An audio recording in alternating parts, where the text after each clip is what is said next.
and welcome. Hello and welcome to the Walking Movies Year in Review. It's only the end of March. This is later than I wanted it to be, but here we are. Yeah, life just got in the way. What can I say? But, I'm here now. I've kind of compiled everything that I think I remember seeing in 2025. There's a chance I might have missed a few things, but fingers crossed this is going to be it. And what I'm going to be doing is just going through that list that I've got. I'm going to do it in alphabetical order rather than I normally do it by the months. It was just too hard to organise that, unfortunately. So, yeah, we're going to do it in alphabetical order instead. So, it is what it is. And then what I'm going to do is at the end, I'm going to give you a top 12, I think, of the films that I think were the best of the year. So that's what we're going to do. That's how we're going to do it. Let's see how this goes.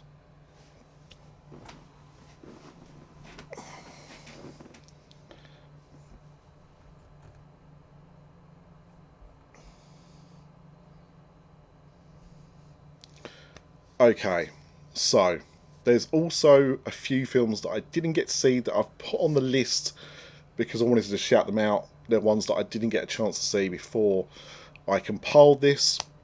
So I'll leave those to the end. But in alphabetical order, the first film on the list is a Minecraft movie. Now, I've never played Minecraft. I've got no real kind of concept of really what it's about. I've got some rough ideas, but I've never played it, so I've got no kind of experience. So this was a film that I was just curious to see. The trailers didn't look great, and so morbid curiosity got the best of me. I got to see an early screening of it, so I gave it a chance. I didn't really like it. I can see why people do, and it's kind of mixed from what I've gathered from people that I've spoken to that are familiar with Minecraft, whether or not they think it's a good adaptation or not. So it nailed it for quite a few people. I mean, it's one of the biggest films of the year, but yeah, it didn't work for me, and I know that some of the people that I know into Minecraft that I've spoken to also felt it didn't do a good job. So, it's done very well. There'll be another one, at least, but yeah, this just didn't work for me. Next on the list, we've got Anaconda. This was Paul Rudd, another Jack Black vehicle, and I mean, I love both of these guys, right? I enjoy the majority of the films that they do, and this on paper sounded like it could be quite fun. It was not quite fun. When I went to see it, one of the people behind me was howling throughout. I think I laughed less than a handful of times. Not good for a comedy. And it just felt really misguided. It felt like they had all the right things. They had the right stars.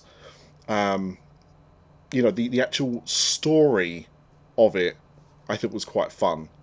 But the execution was terrible. One of the worst films I saw of last year. It's now on Netflix. I did tell a friend of mine how much I didn't enjoy this film, and he was like, and he watched it last night and said, no, he was right. So, yeah, it's not just me. It didn't do very well. I think that's another thing. That kind of proves the word of mouth wasn't very good as well. So, you know what? If you want to give it a go, please do. And I honestly hope you have a better time than me. I imagine the person behind me that thought it was so funny is a big fan of Mr. Brown's Boys. That's my only explanation to it. Okay, one of the biggest films of last year, unsurprisingly, was Avatar: Fire and Ash. I didn't rush to see this one at the cinema. I think I actually saw it in January. And yeah, about this list, some of the films I didn't get to see until after the end of 2025, but because they came out in 2025, that's obviously why I'm still cancelling in this list. But yeah, I didn't rush to see this one like I did The Way of Water. I was just a bit avatared out, if I'm honest. And I had the opportunity to go and see it in IMAX 3D, so I did, and I, it felt like watching the second one all over again, if I'm honest. I don't know if that's because I'm just not invested in these characters enough. They're long, they're overblown, yeah, the technology is incredibly clever, but I just don't care about these people anymore. And it still did like really well at the box office. But yeah, I think the fact that this is the lowest grossing Avatar film suggests there might be some diminishing returns. That said, it's still making, over $1.5 billion at the worldwide box office. So there will be another. The plan, I think, was for 4 and 5. It's Avatar 3, isn't it? Yeah. So there's a 4 and 5 which they're working on. 4 will definitely come out. 5, James Cameron's not sure about. I don't. If they've done the filming for it, I don't think it's not going to come out. I think it will come out, but maybe they'll change something about it. I don't know. But for me, this wasn't great. Don't worry, that is Cherry Pepsi Max. Okay, next up on the list is Ballerina, from the world of John Wick. I don't think that was part of the official title, but Ballerina is a spin-off from the John Wick universe, focusing on a character called the Ballerina. Anna de Armas was the titular character, and big fan of her work. And this was good. This was enjoyable, but it wasn't up to the heights of the previous entries in the John Wick series. And the thing that I didn't like about this film was the fact that they leaned far too much into the character of John Wick. I wanted this to be adjacent to the world and not have so much involvement. It felt, and I don't know, I know there was some production issues with this film, but it felt like to me that they'd kind of like finished principal photography or something and then realised, I think this needs more John Wick, and so kind of like shoved John Wick in there. So yeah, it's a good action film, but I wish it was allowed to stand on its own more than it did. So if you like the John Wick films, give Ballerina a go, but just be, prepared to kind of like feel like that. Okay, next I've got Black Bag, a interesting Steven Soderbergh film with a fairly starry cast, and it takes place pretty much at a dinner party. that's kind of it. It's a mystery in that they are trying to work out who may have given away some government secrets, and they think it's someone at this dinner table. So they kind of like go around and you find out about their backstories and stuff. I thought it was a very interesting film, and it was good. I can't remember. I think it's about 2 hours long, and I thought it was very enjoyable for that. I found it entertaining, but it was. It kind of like didn't really get talked about as much as I thought it might have done. I was a bit surprised actually, that more was not said about it, but it is what it is. But I really enjoyed it. If that sounds appealing to you, then you should definitely give it a go. I hadn't seen anything like it in quite a while, so I thought it was very good. Captain America: Brave New World. This was the first of 3 Marvel films that came out last year. Yeah, I think there was 3. This one kind of just got dumped out in February, and it's a shame because I feel that had it been kind of like promoted a bit better, it might have done better. It didn't do very well. I thought it was a really enjoyable film. Not like top tier Marvel, and I would say of the Marvel films that came out last year, it probably was my least favourite, but I still enjoyed it a lot.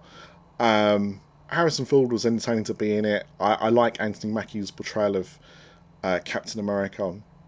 But now they're kind of like doing Doomsday, and Chris Evans is supposed to be back as well.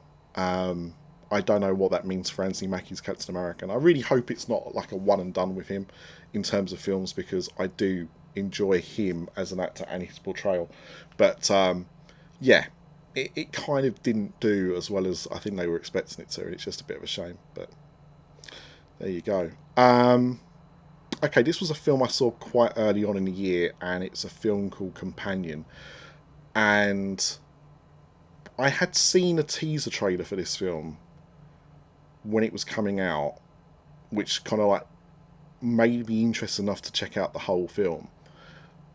But I think it's Companion's one of those films that the less you know going in, the more you'll kind of get out of it. So I thought this was great. I really enjoyed it. I found it thoroughly entertaining. I like the twists and turns of it. I like the performances in it. Just one of those films that is not going to be, you know, a huge box office hit, but is very enjoyable. So yeah, I very much enjoyed Companion, and if you haven't seen it or heard of it, you should definitely give it a watch. It's more on the kind of horror side of things, but I wouldn't say it's a scary horror film. It's more psychological. But I really enjoyed it. I thought the cast were great, and there's some laughs in there, and yeah, I just had a good time with it. So I've seen it a couple of times now, and I enjoyed it every time. Unlike the next film, which is Death of a Unicorn, wasn't Paul Rudd's year last year, was it? Yeah, this was a black comedy about the death of a unicorn. It had all the things that should have made it an enjoyable film, and it just felt a bit flat. The comedy wasn't very good. The gore was pretty good, like the effects were pretty good in it, but overall, I was kind of just like left at the end of it going, that was 2 hours of my life. So yeah, wouldn't recommend that one too much. Drop, a Blumhouse film about a woman who is going on a date, and she gets a message dropped to her phone, hence drop, that she needs to kill her date, and if she doesn't, her child will die.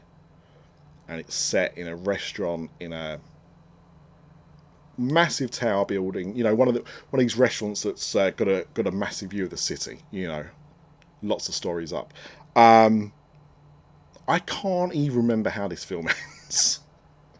My wife really wanted to watch it, so we watched it, and I thought it was quite good, but then towards the end it kind of lost its way. That's what I remember from it, and the fact that I'm someone who normally remembers quite a lot of details about a film.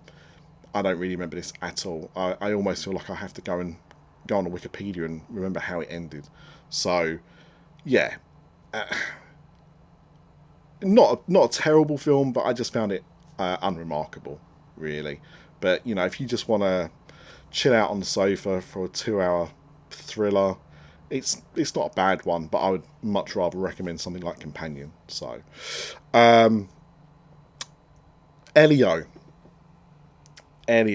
This is a film that did not do very well for Disney last year.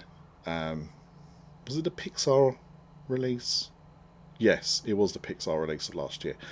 I really enjoyed Elio. I really thought it was great. I went to see it opening weekend. I saw it on a Sunday early evening showing, like about 5 in the afternoon, and I was the only person in the screening. At that point, I thought, this film is not going to be doing very well, is it? And it didn't. A real shame, because I thought it had a lot of charm, a lot of heart to it, but yeah, just didn't find an audience. I hope it does on Disney Plus, because I think it deserves that. I think where they could have possibly have improved on the marketing maybe is the fact that the character of Elio is definitely perceived to be neurodiverse, but they never lean into it. They never actually confirm or talk about it. There's just like a few crumbs in dialogue or in visual clues that make you think that he is neurodivergent, and I think had they maybe leaned on that, that might have brought in a bit more of an audience. But I thought it was very charming, heartwarming. I really enjoyed it, and I'm disappointed it didn't do better. But I think their problem for a while now has been that the expectation for Pixar, unless it's a legacy sequel like Inside Out 2, is that they've not been up to their usual standards, and people will just wait to see them on Disney Plus now rather than go and see them at the cinema, which is a real shame. And to hammer home that point, we do have Toy Story 5 coming out this summer. Although that said, and not to spoil next year's year in review, but they have already released Hoppers this year, and I think that's a great film. And that has been doing pretty well. So it's not all out for Pixar, but I want them to continue. If they want to do legacy sequels, that's fine, but I also don't want them to forget about how they became Pixar in the first place, and kind of like going a bit crazy with their concept. Elio and Hoppers have both been examples to me where they have started to kind of like push towards that kind of the things they did historically, but they could do more. But yeah, Elio I very much enjoyed, so that's there. Five Nights at Freddy's 2. I only watched the first Five Nights at Freddy's last year, before this one came out, and wasn't really my cup of tea. I played the first games because I never played the games. I played the first game when it came out, but I've never played like the spin-offs or sequels or anything like that.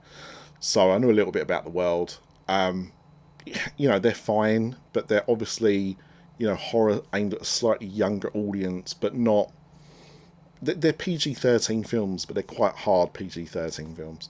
But the sequel I thought was pretty poor. I didn't think it was even as good as the first one. I didn't really enjoy the first one, so yeah, wouldn't be recommending that. Hamnet. Well, Hamnet's a funny one because obviously by the time I record this, we've had like the Oscars and stuff like that, and it's done very well during awards season. I didn't get to see this at the cinema. My wife and daughter did, and told me how amazing it was. I watched it at home when it became available digitally, and I can see why, from an acting point of view, I can see why it's done so well. But it wasn't really my kind of film. The performances are excellent. I actually thought Paul Mescal was very good as well. But Jessie Buckley is pretty much incredible in everything she does. But Hamnet is clearly a great film, but it's not one of my personal favourites. It might still make my list of the best films of the year, but that kind of film is not really my kind of thing. Up next is something that is cheesy blockbuster popcorn fun. The live action How to Train Your Dragon. I am a massive fan of How to Train Your Dragon as an animated franchise. I was interested to see how they were going to do a live action version, and the answer really was, we're pretty much going to just remake the animated film. And you know what? That's fine. That's fine. I thought they did a good job. I thought Toothless was far too similar in design, and the other dragons, to their animated counterparts. I thought if you're going to make it live action, maybe change them so they don't look quite as cartoony as they do in the animation. But they stuck pretty close to those designs. Not what I would have done, but it's a choice. But the film itself, I thought they did a really good job. I enjoyed it as much as I did the animated ones. I still think the animated version is probably better overall, but in terms of like taking something from an animated film to live action, I think they did a really good job. Now, I think the first How to Train Your Dragon film, which this was the remake of, was in 2010, and So what's that? 15 years after the original came out, and it's quite funny because I do question when a film's not that old about doing a live action version. So, like when they did Jungle Book, Cinderella, Maleficent to a lesser extent, these were animated films from like the 60s and the 50s. So, making a live action version of them, I can understand because, there will be, kids that won't have seen those animated films, even with access to them on Disney Plus. There's just so much stuff to watch. You probably won't go back and watch those original films. So I understand why they do live action adaptations. But what was interesting with How to Train Your Dragon when it was coming out, I was talking to people, is there were people that were going to see this live action one that had never seen the cartoon versions. And, because their kids were not the right age to see the animated films when they come out, or they just passed them by. So that kind of told me that there is a reason why we do get live action remakes of certain things like this, because for some people cartoons are still just for kids, which I think is an interesting thought process. But here we are. Now this is one of my absolute films of the year. If I was telling you what the best film of the year was, this would definitely be one of the ones that would be fighting it out, and it's I Swear. Now, unfortunately, in more recent times, I Swear has been controversial because of an incident that happened at the BAFTA Awards with the person the film is about, John Davidson, who was there. And it's really unfortunate because the film hadn't come out in America at this time, so a lot of Americans hadn't had the chance to see the film, and it also demonstrated what Americans understood Tourette's to be.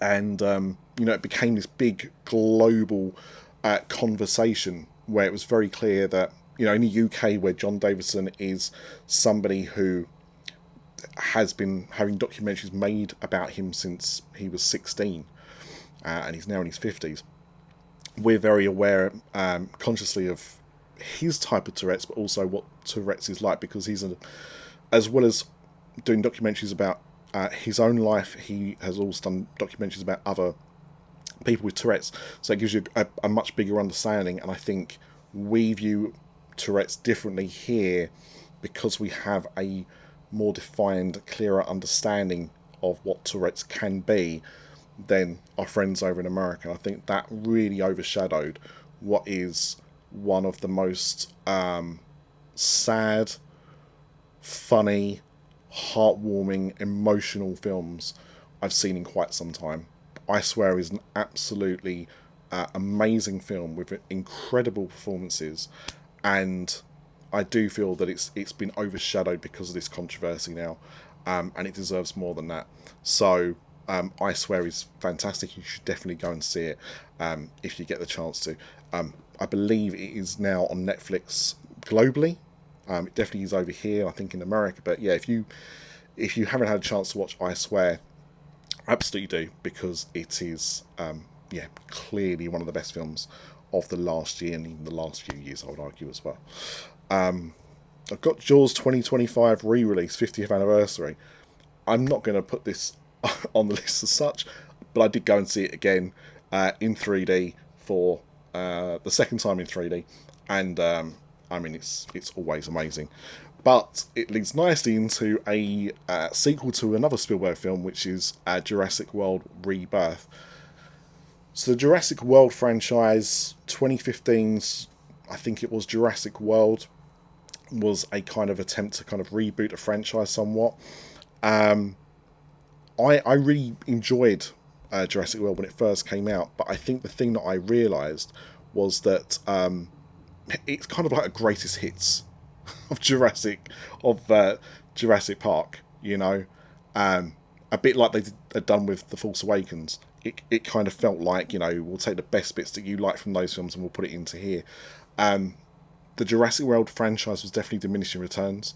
Fallen Kingdom was the second. That was bad. I've seen it a few times just to kind of like work out how I really feel about it. But I think I just come to the conclusion that it's a bad film.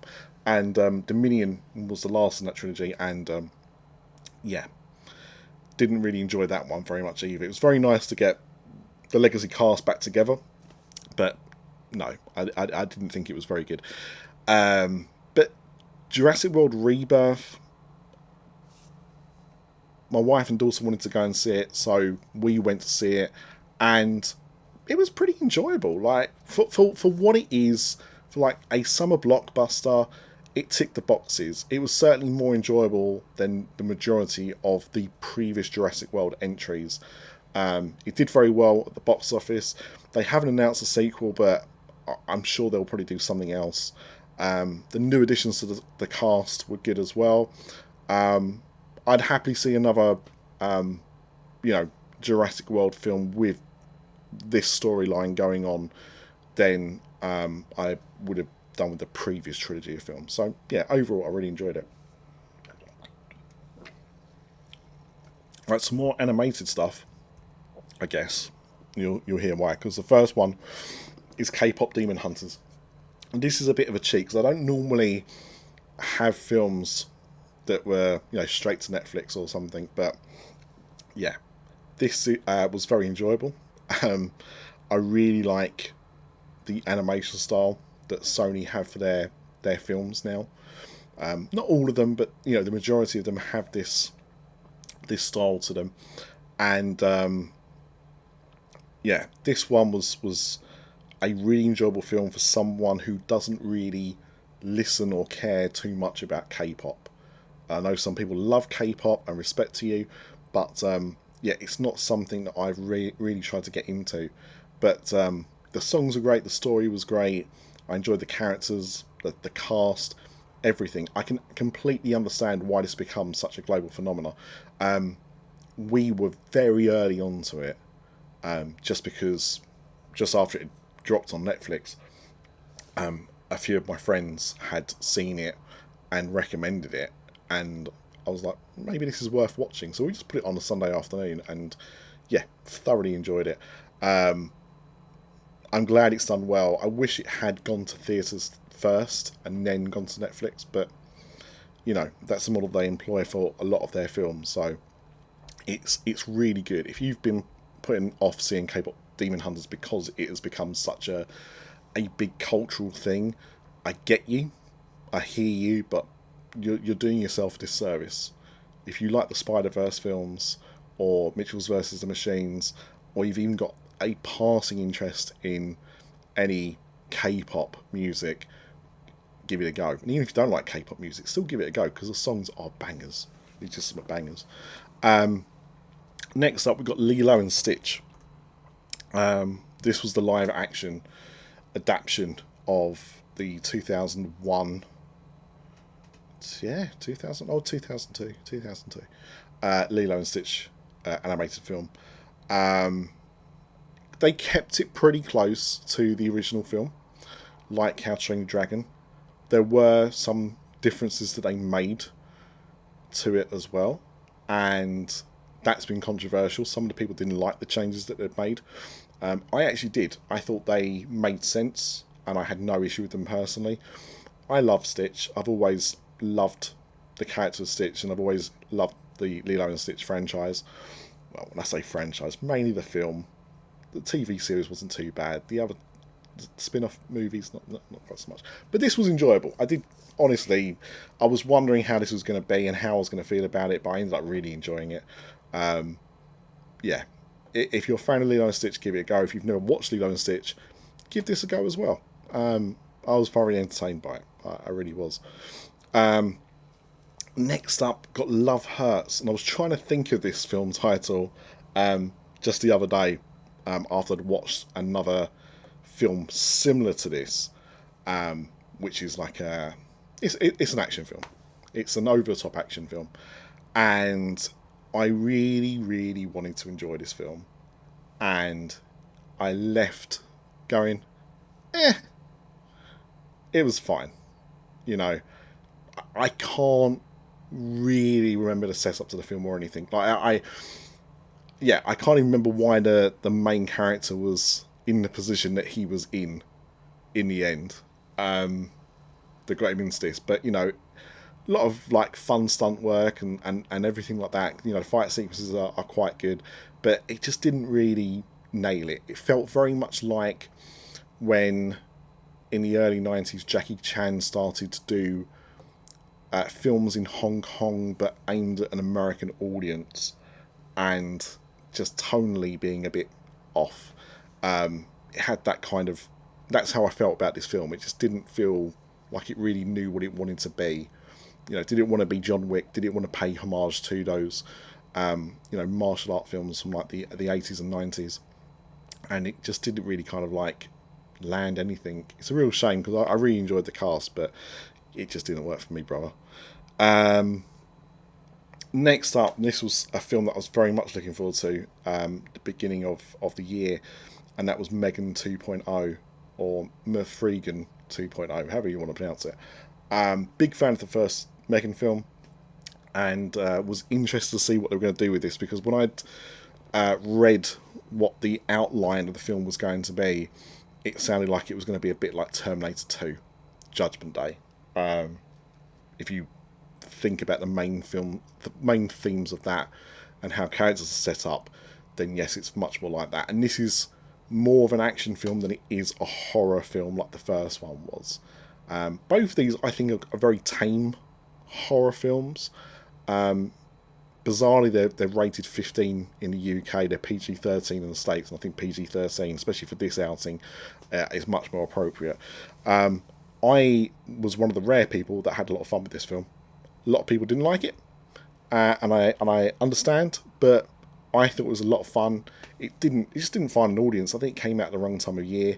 I like the tonal shift. Not everyone did, and that's fine. But for me, I really enjoyed it. I was quite surprised at the negative reaction it got. When we were able to watch it at home, because my daughter really enjoyed the first Mega film, my wife did as well.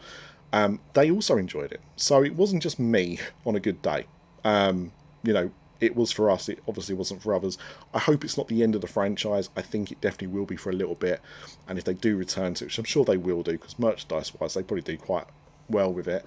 I can see it leaning back more into the horror side of things, which is fine. But this was a brave swing from the studio to do this kind of thing, and it may have missed box office wise, but I appreciated it.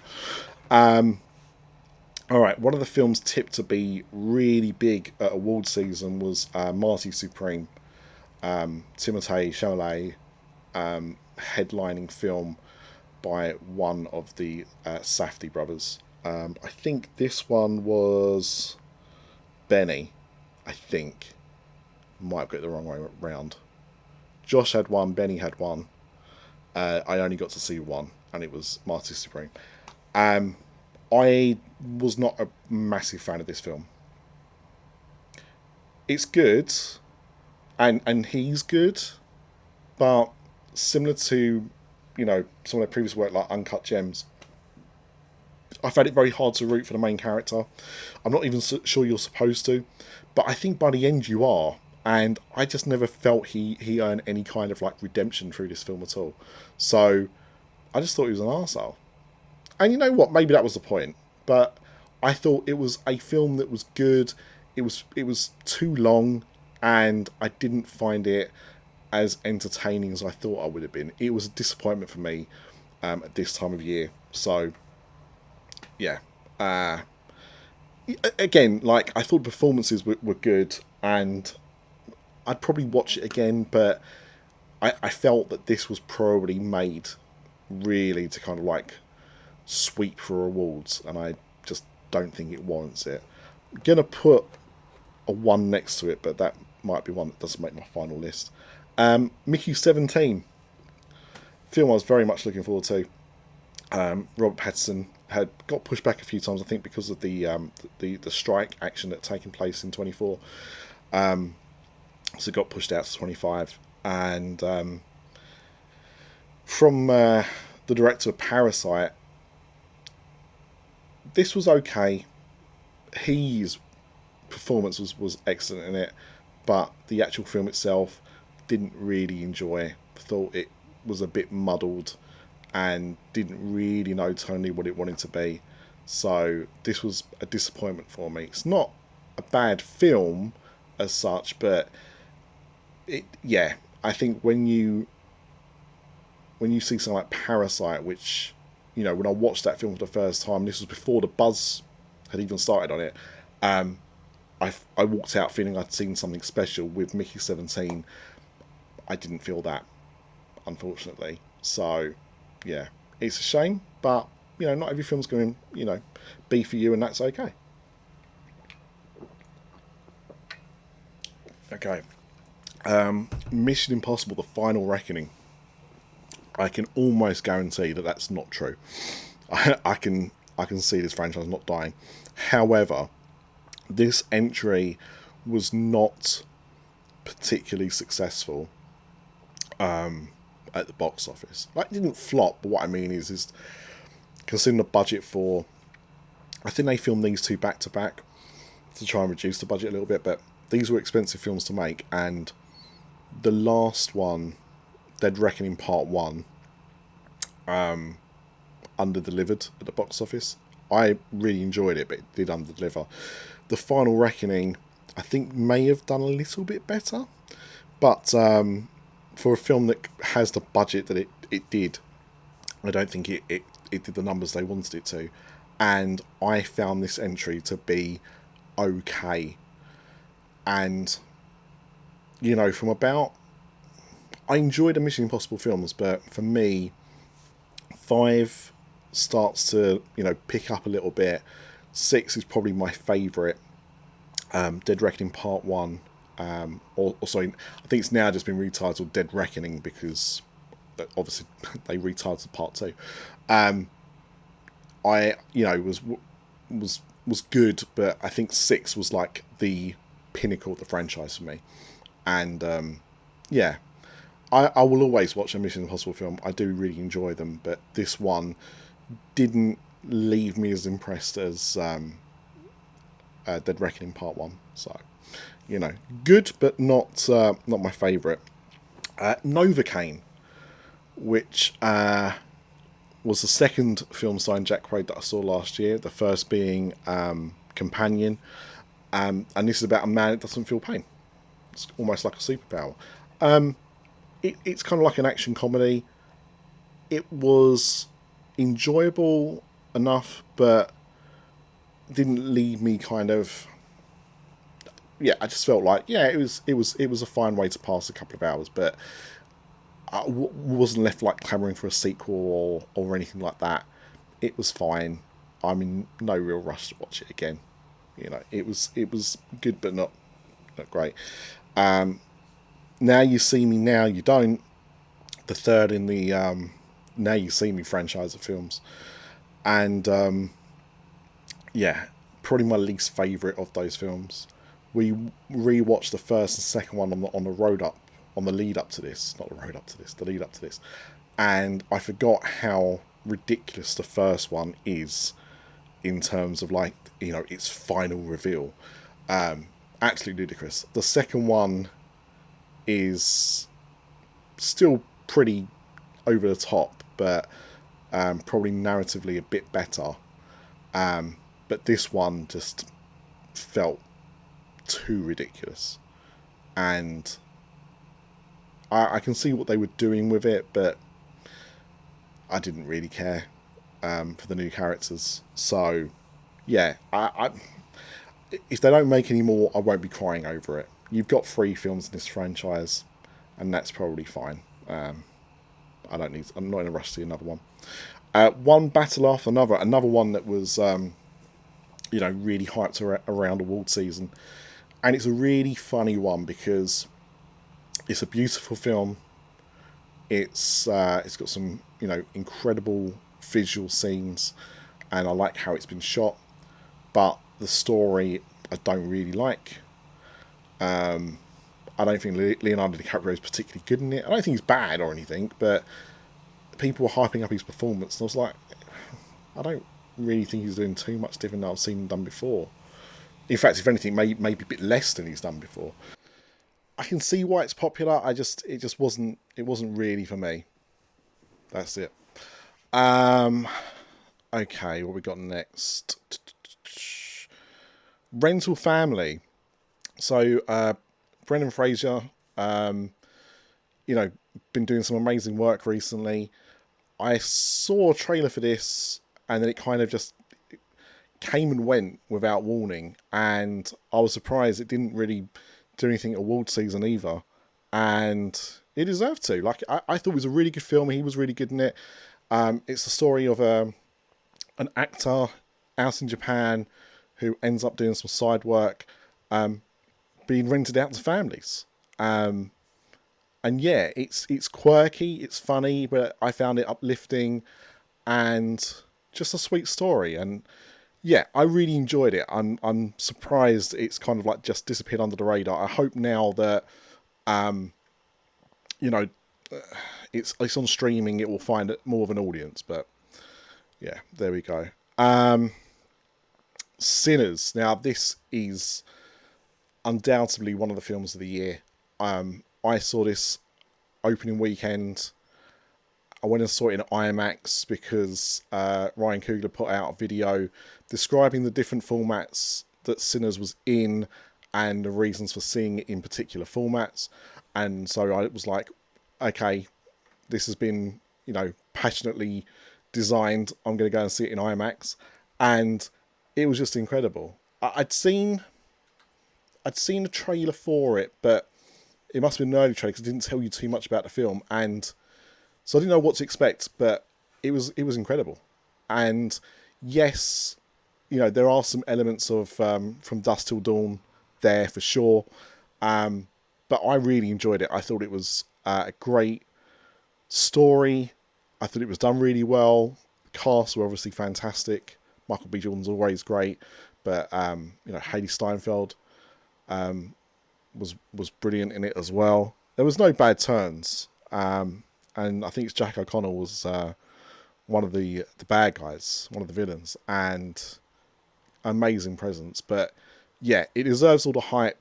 I totally understand why it got the plaudits that it did, and I only wish it had got more recognition at the awards than it did, because it's a fantastic film, and I've seen it twice now.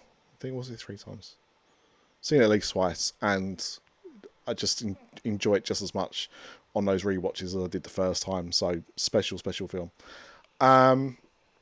Okay, what's next? Snow White. So yeah, it's a film that apparently only I liked. No one liked this film.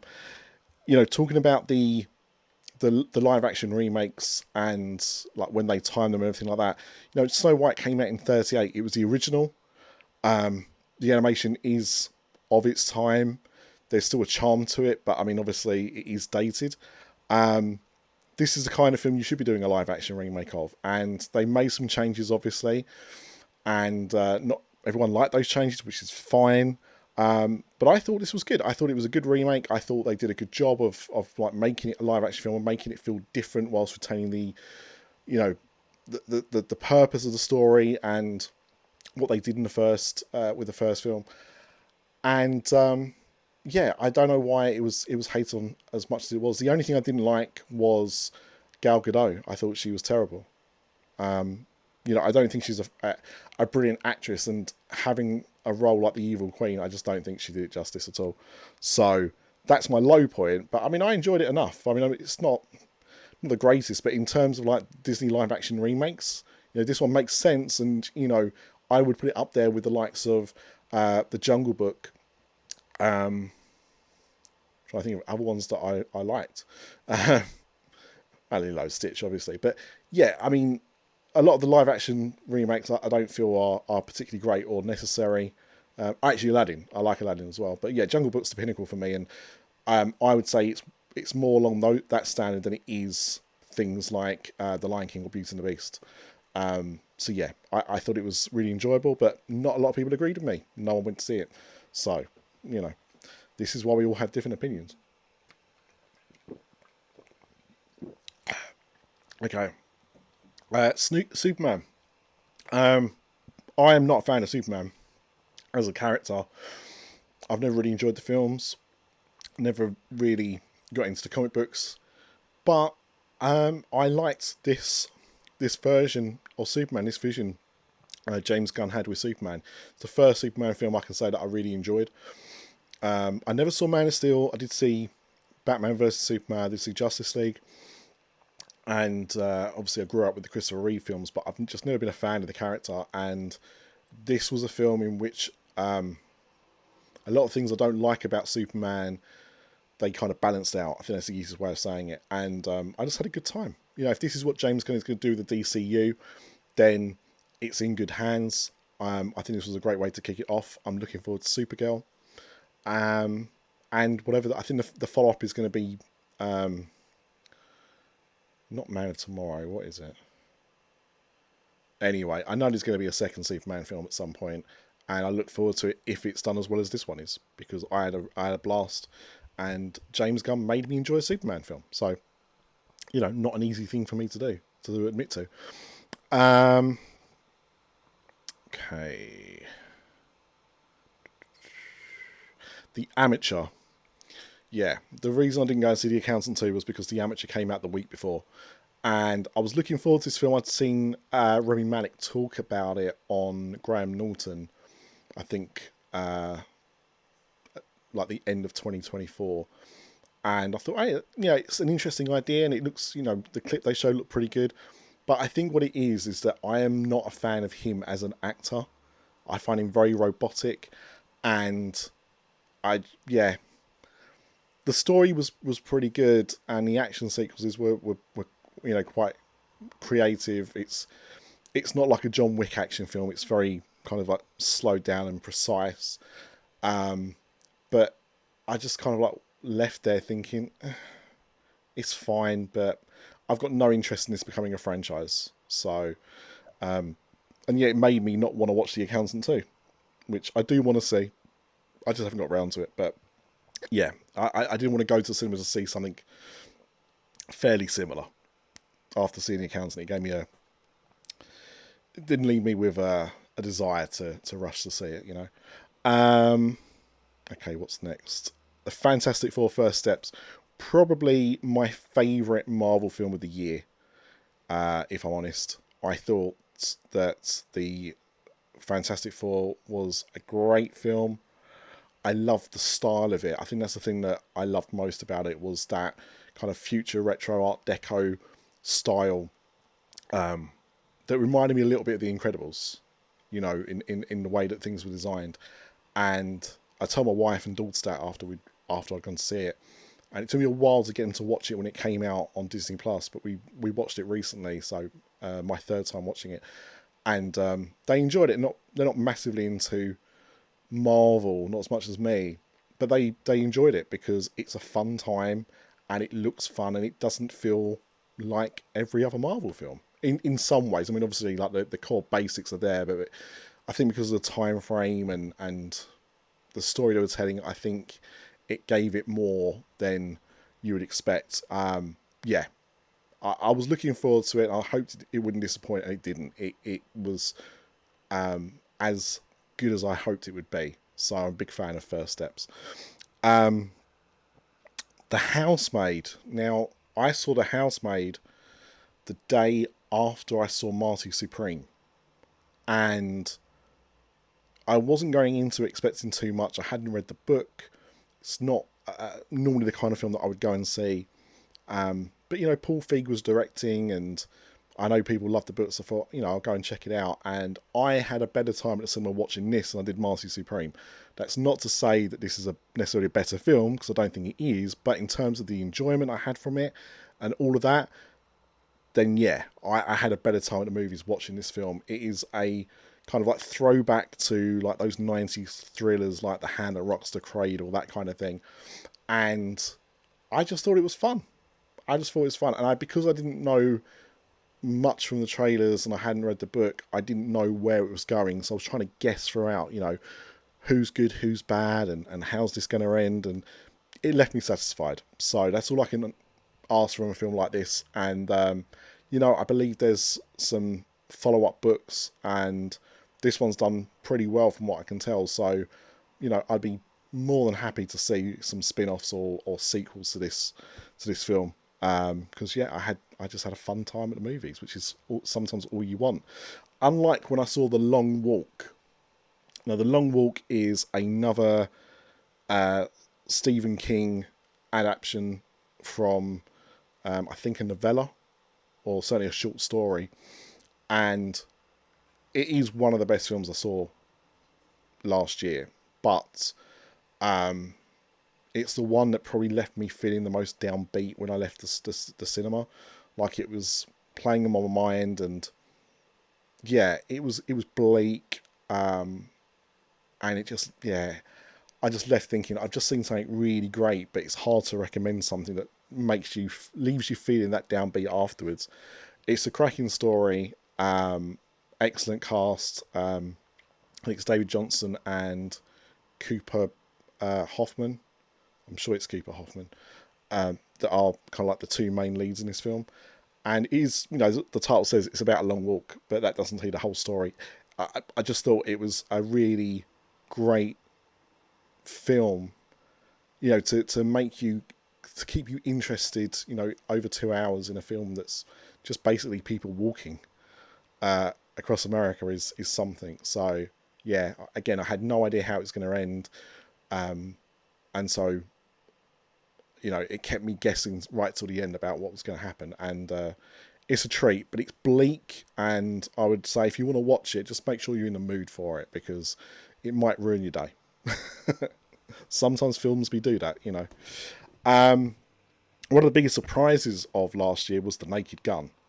I was a fan of Police Squad and of the Naked Gun films, and I could never really work out how you could make those films again, because Leslie Nielsen was such a unique actor.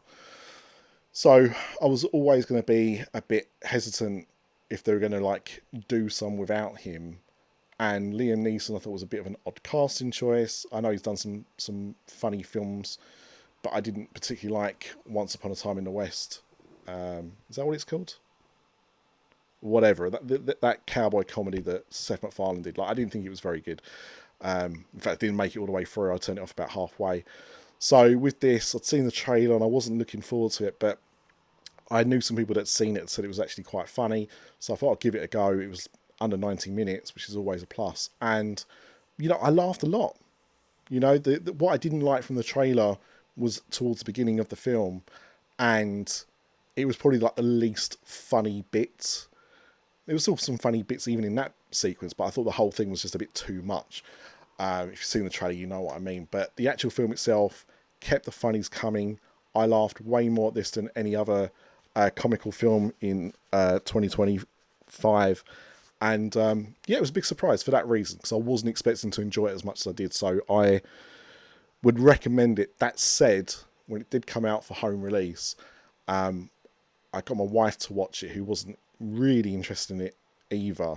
And we only made it about 25 minutes before she was like, no, I'm just not finding this funny. So mileage will vary. Obviously, that's comedy for you. But for me, The Naked Gun was the funniest film of 2025. Okay, so we've got The Running Man next. Another Stephen King adaptation. Another, I think, short story or novella. And previously made in, I think, 87 with Schwarzenegger, or around about that time. And I haven't seen that version since I was too young to have watched it the first time, so probably late 80s, early 90s. So I didn't have anything kind of really leading up to this to kind of compare it to. I'd seen some trailers, so I knew, roughly what was going to be going on. And, I like Glen Powell, and I like this film. I think it's good. I thought the action sequences were good. Some twists and turns, and, how it's going to end. And I thought all of that was really good. The thing that I didn't like was the fact it was an Edgar Wright film that doesn't feel like an Edgar Wright film. Like, this is his safest film to date. It feels much more like a standard studio film. And so I was a bit disappointed that we didn't get more Edgar Wright in this film. And also the fact that it just underperformed. I'm not sure what happened with it, but it kind of came out and just did nothing, which is very disappointing because Edgar Wright has not had many box office hits, regardless of the quality of his films. And I don't know if he'll get another big studio picture after this. Which, I mean, look, as an Edgar Wright fan, not too fussed about, because if that means he focuses more on his style of films and maybe goes back a bit more low budget, then I won't be mad. But from a career point of view, I kind of wish that he was able to get that break in Hollywood, because it just seems to keep eluding him, and it's a real shame. He's such a talented director. But yeah, look, if you ignore what happened at the box office and you just want a fun 2.5 hour action film, and you like Glenn Powell, then this ticks all your boxes. It's good, it's entertaining. I've watched it a couple of times now, and I think it's a really fun time. Thunderbolts, this is the last Marvel film that came out last year, and I think is a really enjoyable film. I think the way the villain uses his powers in like the last third of the film or so is really clever. For the how they did it was very good, and yeah, how they made it look was incredible. I like the cast, I like the banter. I think the story's quite fun. I'm a little bit perplexed as to why this didn't do better, because I would say it's a step up from Brave New World, and it's not as enjoyable as Fantastic Four for me. But I had a lot of fun with this film, and I liked what they did with it, and I just wish it had done better, because I'm not sure what's going to happen next with these characters, if they're going to be doing more stuff with them or not, because I would like to have seen it. But yeah, now didn't do so well. I'm not sure. I think the marketing was a big problem with this film, but that's why I don't work in marketing. Tron Ares, obviously my film of last year. No, Tron Ares was a long time coming. I didn't want to believe it until it was here, because there've been so many kind of like delays and stuff with a third Tron film. So I basically, until it was out, I wasn't going to believe it. Even seeing trailers, I was like, no, just wait for it to come out, and then I know it's a real thing.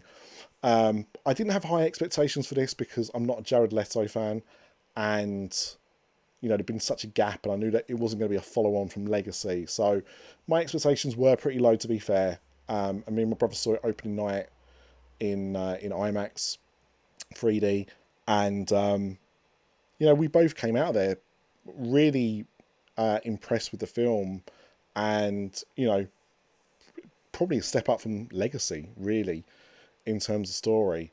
I think what kind of killed it at the box office was Jared Leto, if anything. And it's ironic, because he's the reason the film got made. He was pushing for it so much. I believe he was producing it through one of his companies, I think. Either way, it doesn't matter. Like, he was sniffing around that project for a good 5 or 6 years before it got made, and it was him that kept kind of like pushing it to get it done. And I think that's probably what killed the film, because Jared Leto's not a big box office draw. He's a very controversial figure as well, if you go and look on Google or whatever. And I think, I think his star turn in this was the thing that ruined it. The supporting cast is great, and although I'm not a fan of his acting, in this it kind of worked, because he was very wooden and robotic, and he was playing a computer character, so it kind of worked for once, his style of acting.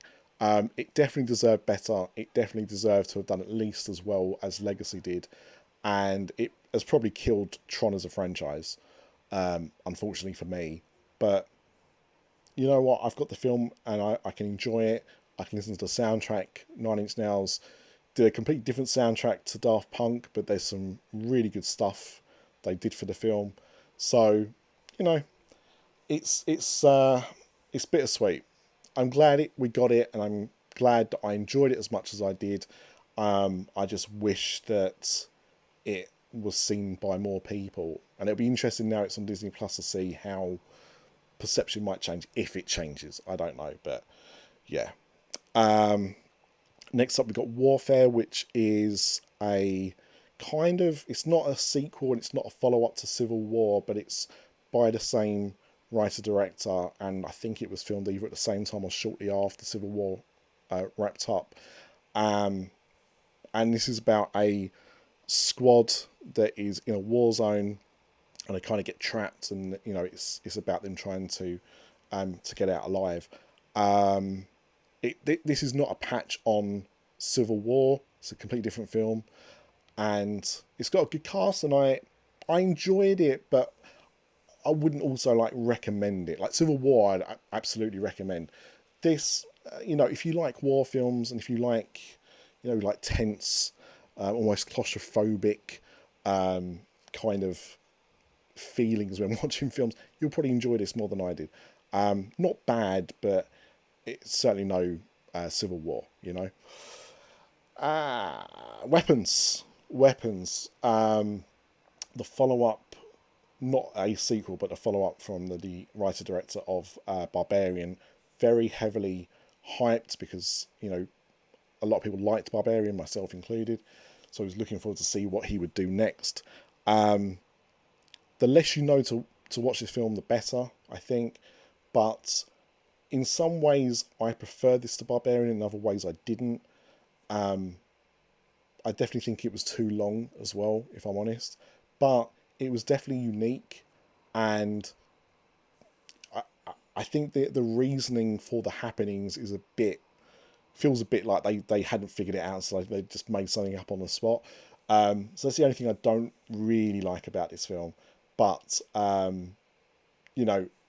it was entertaining. It's quite gory, and it's quite different to, anything that I've seen recently. So, I would say if you enjoyed Barbarian, you should definitely have checked out Weapons. If you haven't already, do check it out. I enjoyed it, and I'm interested to see what happens next. I know he's supposed to be doing a Resident Evil film, which will be interesting because so far they've never really got that right. So maybe he'll be the guy to do it. Wicked for Good we've got next. The first Wicked, big fan. One of my favourite films of 2024. And so my anticipation for this was high. I'd avoided spoilers. I hadn't listened to the songs from the second half of the play, just like I'd done with the first Wicked. And, we went there opening weekend, and it was good. But the thing when I saw Wicked was I walked out of there feeling I'd seen this amazing thing, and I went back and saw it again that same weekend. With this, I felt I've seen it and I'm good. And I'll watch it again, of course, and it'd be interesting to watch it as like a double bill, so you can see like the whole story play out. But this is just not as good as the first one. And when I've talked to people that have seen the musical, they've said like the second half of the musical is not as good as the first half. So it shouldn't have been a surprise to me. But again, I'm not that familiar with it. Everyone's great in this as they were in the first one. I think it's just the songs and the story felt a little bit padded more than it had in the first one for me. So with this, I thought it was good and I enjoyed it, but it just didn't have that magic that, the first Wicked did. And, it's done now. But, I mean, I know because like the two films have done very well. This one not so much, but obviously the first one did extremely well as well. I know they're talking about ideas for more in this world, and I'd be open to that. They're not going to do it based on the books because the books are completely different to the musical. So this would be something they'd have to, come up with that would be original. But yeah, I would happily see another Wicked film, but this one just wasn't as enjoyable for me. That's it. And we've got Wolfman, which I believe was supposed to be another in this series of films Blumhouse were doing. They were kind of like reimagining the Universal monsters. So in 2020 we had The Invisible Man, and that was like a new retelling of that story, that character, and this was another. Um, this is not for me a patch on Invisible Man. I thought there were some good things in here, but overall I just didn't enjoy it as much. And I'm glad I saw it, and I'd watch it again. But yeah, I didn't connect with this like I did the Invisible Man, and I don't think he did particularly well. I don't think it flopped completely, but yeah, I don't know what they're going to do next with this series. If they're going to continue kind of like reimagining Universal monsters, which I think is a good idea in itself, or they're just going to not. But I'd be happy to see more if they do. That's for sure. It's just this one wasn't quite as good as the Wolfman was for me. And then Zootopia 2, last year's biggest film, I think, overall, or certainly, top two, and another smash hit from Disney. I liked Zootopia, but I didn't love Zootopia, and I felt this was a little bit too much of the same. But it was good. It was entertaining, but I kind of wish there was more to it. It felt very much like a very safe sequel. But hey, what do I know? This has done I think $1.5 billion or something, $1.8 billion. So I'm obviously in the wrong. There's probably going to be another 5 of these films because they're loved around the world, especially China. And if it's loved in China, then we're going to get more of them. It's a big market. Uh, and then there was just a few more that I had forgotten in that initial list that I remembered while I was recording it that I've added. So Spinal Tap 2, and unfortunately Rob Reiner died recently, which has kind of postponed things a little bit because there was a Stonehenge film that they'd done, Spinal Tap. I think I couldn't work out because they released a teaser trailer for it. I'm not sure if it was just a concert or it was more than that, but there is supposed to be another Spinal Tap project coming out that was, I guess, filmed at the same time they filmed this one. But with Rob Reiner's passing and the fact that this really, really didn't do any business at the box office, I don't know if we're ever going to get it released or it might just go straight to streaming or something. But look, I'm a big fan of Spinal Tap. I love the original film, seen it numerous times, and I always wanted to go back and revisit those characters. It took a long time, but we got there. And in terms of like sequels to beloved comedies, this is definitely a step up from things like Anchorman 2 and I'm assuming Zoolander 2. I still can't bring myself to watch it because I love Zoolander. I love the original so much. And what I've seen of the second one just didn't look appealing to me. But yeah, it was a good sequel. I laughed quite a bit, but not as much as I did the original Spinal Tap. And yeah, I was pleasantly surprised that it was nowhere near as bad as it could have been. Maybe not as good as I hoped it would be, but that's better than being rubbish. So at least it wasn't that. If you like Spinal Tap, I do recommend seeing Spinal Tap 2. It is worth your time. I had fun with it. And then Opus, which I saw, I think, a double bill with Black Bag. I mean, it wasn't put together like that. It's just I went to see one and then saw the other afterwards. And yeah, Opus is a strange one. It's about a rock star or a pop star that has disappeared from public life for like 20 years or something, 30 years, and is making a comeback with a new album and invites these journalists to, experience the album with him for the first time. And it's basically like you're going to a cult and things get a bit weird.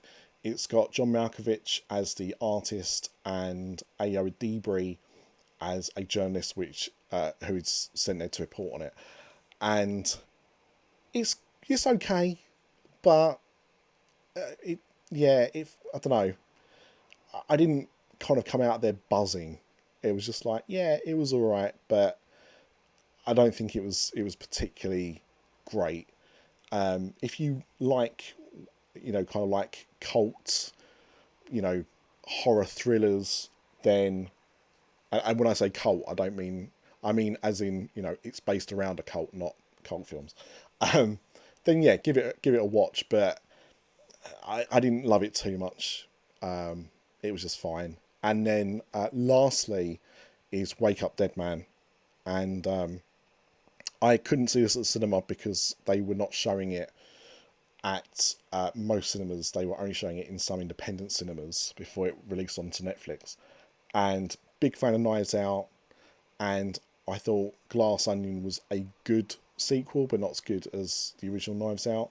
This one, though, didn't really do it for me. I thought it was overlong, overblown, and it just lost some of the fun of the previous films that they'd done. So it was okay, but I was disappointed. I would say it's a proper 5 out of 10 film if you was rating it like that. So yeah, I want more Knives Out films, but not if they're going to be like Wake Up Dead Man. I think they could be better than that. So that's all the films that I watched. There's some films I want to mention because I didn't get around to seeing them and I want to. So I didn't see 28 Years Later, mainly because I hadn't seen 28 Days or 28 Weeks. So I thought seeing 28 Years Later would be a bit weird. Caught Stealing, which I've tried to watch a few times and just things have happened and stopped me watching it, and I'm disappointed. But I will get there eventually. F1 the movie, which I know was like a big hit last summer, but I'm not a massive racing film fan, and yeah, I just never got to it. So maybe one day, I don't know. Friendship, which I think is Tim Robinson and Paul Rudd, which I've heard good things about, but didn't really get a UK release. It's on streaming now, so we'll catch up with it at some point. Good Fortune, which has got Keanu Reeves in it, and saw the trailers and it looked pretty good, but again, it just kind of came and went before I got a chance to see it. Is This Thing On, which is weird because it's kind of loosely based on the life of John Bishop, who's a Scouse comedian. This again came and went. Not even a week in my local cinema before it disappeared, so didn't get a chance to see that. Nobody 2. I wanted to re-watch the first Nobody before seeing this, and just didn't get round to it. Yeah, it just came out a weird time of year for me. Roofman, which I can't remember what happened around the time that came out, but it was on my list to go and see, and I just never got to it. But I'm hoping to catch it now. It's on streaming. The Accountant 2, which you mentioned why I didn't see that at the time. But I do want to watch it because I do think the first Accountant film is pretty good. The Life of Chuck, another one which just came and went before I'd even got a chance to try and see it. So I do want to catch up with that at some time. Another Stephen King story, The Life of Chuck. So yeah, he had a big year last year. The Phoenician Scheme, which is Wes Anderson. The last few Wes Andersons haven't really hit it for me, and I just didn't get a chance to catch this when it was out. So it's now on home release. I will get round to watching it because, I'm still interested in what it's going to be like, and the cast looks quite fun. But yeah, I'm hoping it's better than like Asteroid City, and that which I just didn't really enjoy. The Roses, which I wanted to watch and no one else wanted to watch it with me, so I just never got to it. I will now. It's on Disney Plus at some point, I'm sure. I think it's a remake of The War of the Roses from like I think 1990, 89, 90. And The Smashing Machine, which is the other film directed by a Safdie brother, and yeah, it just didn't really pick up steam at the box office, and its run was quite short here, so didn't get to see it. I'll still get the cherry Pepsi Max because now I think I've got my films. I think I've got my 12 that I'd kind of narrowed it down by. So let's. Okay. Just doing a count.